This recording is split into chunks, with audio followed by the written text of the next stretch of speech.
Hai, selamat pagi murid-murid. Hari ini kita akan buat latihan dalam buku teks, buku kerja muka surat 88, iaitu kita buat aktiviti seni bahasa ataupun Komsas. Jadi hari ini saya nak ajar kamu bagaimana cara untuk menjawab soalan ni. Ini contoh soalan dalam ujian. Dalam ujian kita ada soalan Komsas, soalan bahagian B. Ini bentuk soalannya. Dia akan bagi kamu 2 bahan ataupun dia bagi kamu 3 bahan. Daripada bahan-bahan ini kamu kena jawab soalan di bawah. Jadi yang pertama sekali saya akan ajar kamu cara untuk cari jawapan. Yang kedua saya akan ajar kamu cara untuk menulis jawapan dengan betul supaya kamu mendapat markah yang maksimum. Okey, untuk kita jawab, fokus kita, target kita adalah untuk mendapat markah maksimum. Okey, jangan membazir markah dengan perkara-perkara yang tidak sepatutnya, kesalahan-kesalahan yang tidak sepatutnya. Mari kita tengok, dia ada bahan 1, bahan 2, bahan 3. Kemudian kita terus kepada soalan. Saya punya cara, kamu terus kepada soalan. Kamu tak perlu baca dulu bahagian ini. Okey, sebab kalau kamu baca pun mungkin kamu tak faham. So, tak apa, kita terus kepada soalan nombor 1. Berdasarkan bahan 2 dan bahan 3, nyatakan ciri-ciri orang yang tidak beradab atau bersosial terpuji. Jadi dia kata bahan 2 dan bahan 3. Jadi kita tengok ini dan tengok ini. Ini tak payah tengok. Jadi kita kata ciri-ciri tidak beradab atau bersasiah. Okey, apakah ciri-ciri orang yang tak elok, ciri-ciri tak elok yang ada pada orang. Kita tengok bahan yang kedua. Barulah kamu cari apakah ciri-ciri ini. Dia mesti ada perkataan beradab. Jadi kita scan dulu, ada tak perkataan beradab? Ada tak? Perlahan, tak baik, kena tertib.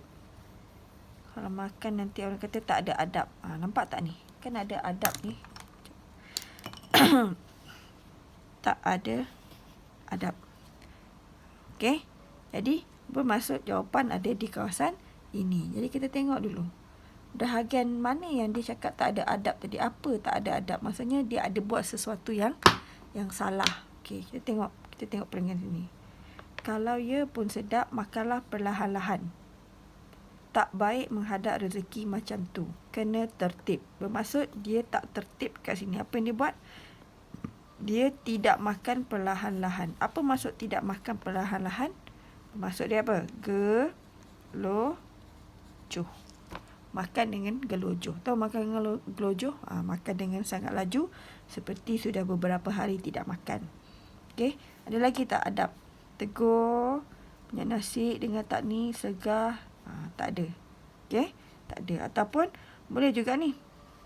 Tidak menyahut. Tidak menyahut bermaksud orang cakap dengan kamu, kamu tidak jawab. Jadi ini juga salah satu orang yang tidak beradab. Okey, tidak menyahut apabila seseorang bercakap dengannya. Kalau orang bercakap dengan kita, kita kena jawab. Okey. Seterusnya, kita tengok bahan yang ketiga. Kem kecemerlangan sasiah diri, tarikh. Adakah anda tidak suka belajar? Anda tidak menghormati guru? Sertailah kem ini untuk mengubah sikap anda. Mengubah sikap. Apa sikap yang perlu diubah? Sikap ni kena ada positif. Yang perlu diubah ini. Ini dengan ini. Jadi, apakah ciri-ciri orang yang tidak beradab? Tidak ada sasiah terpuji. Maksudnya orang yang sikap dia tidak baik. Jadi kat sini kita nampak ada satu sini. Tidak menghormati guru. Jadi ini pun adalah isi untuk nombor 1. Ni tadi jawapan untuk nombor 1. Jadi kita sudah ada berapa jawapan? Kita sudah ada 2 jawapan. Okey. Jadi macam mana kamu nak jawab soalan ini? Apakah cara untuk menjawab soalan ini? Jadi cara dia adalah dengan salin soalan untuk menjawab soalan. Jadi saya tulis salin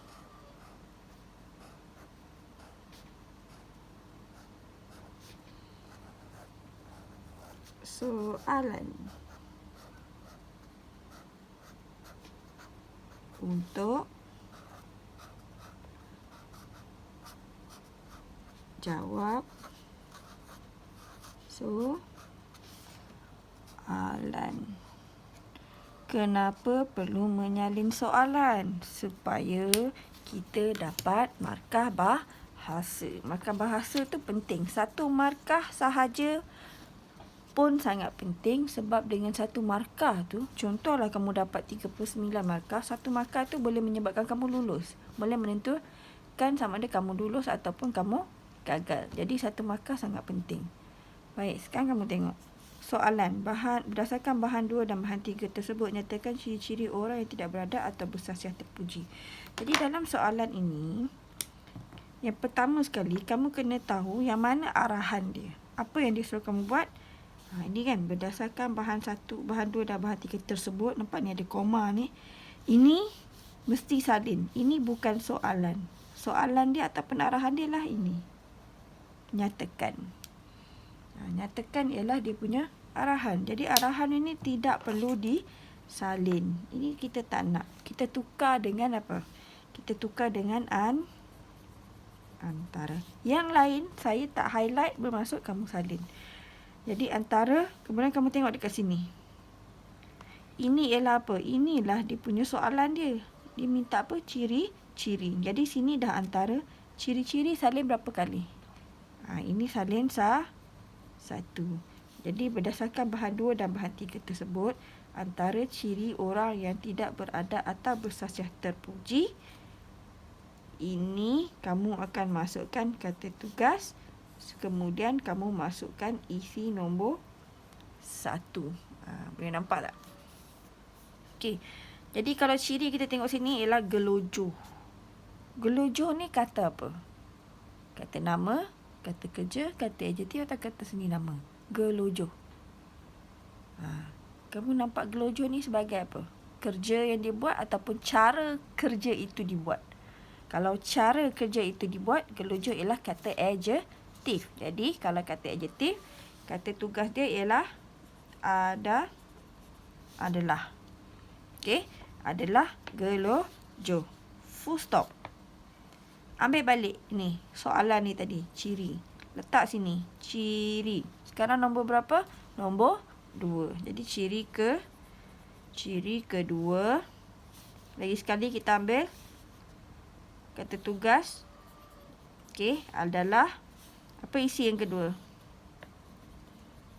Ambil lah ini. Ambil ni. Sebab dia satu sini kan. Kita ambil yang ni. Apa dia? Tidak menghormati guru adalah tidak. Masukkanlah sini. Tidak menghormati guru, masukkan dekat sini. Jadi sudah jawab soalan nombor 1.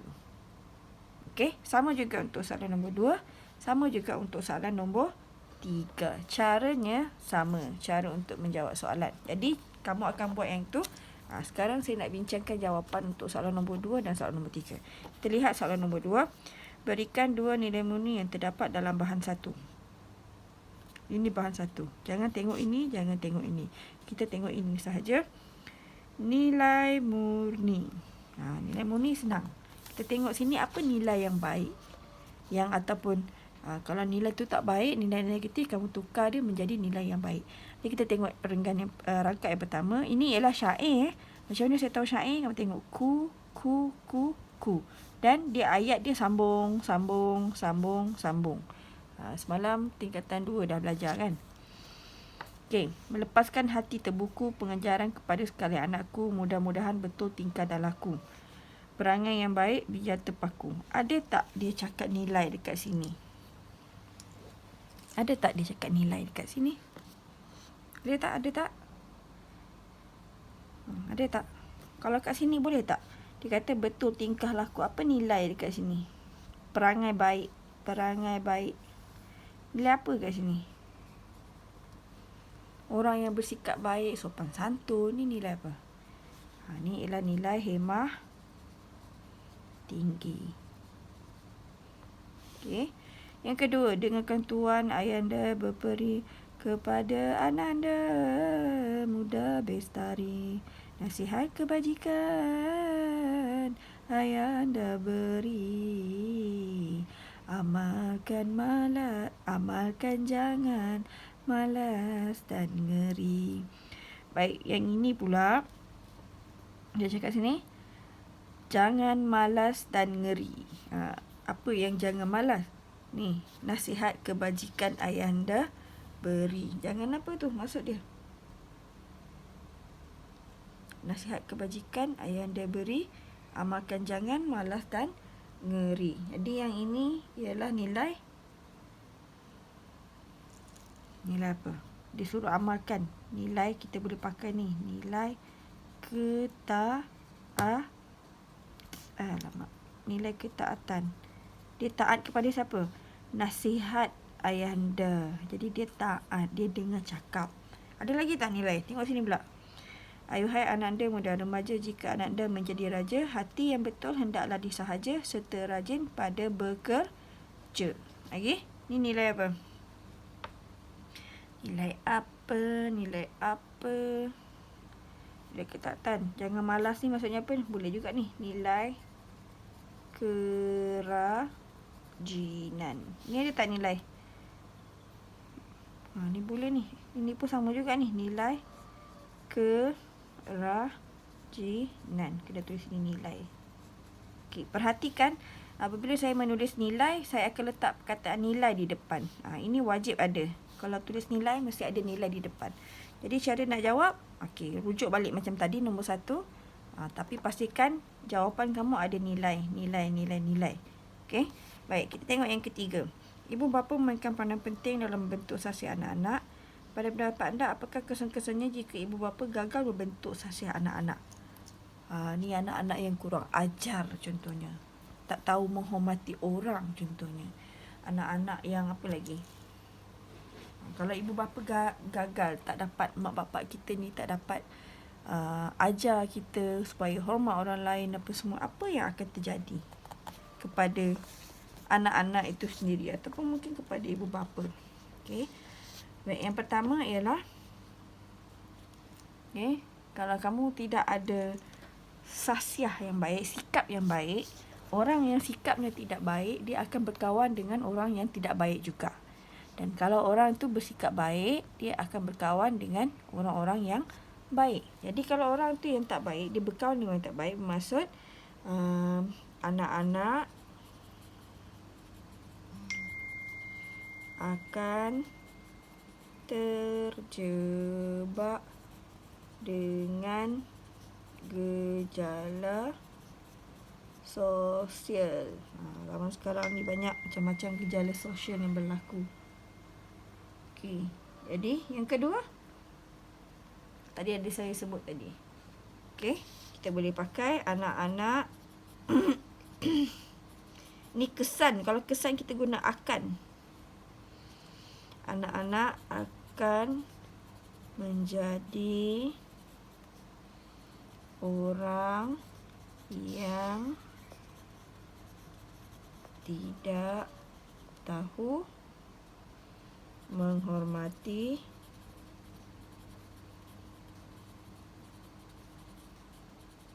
orang lain. Okay, itu jawapan dia. Jadi apa yang saya nak kamu buat ialah ini bina ayat lengkap.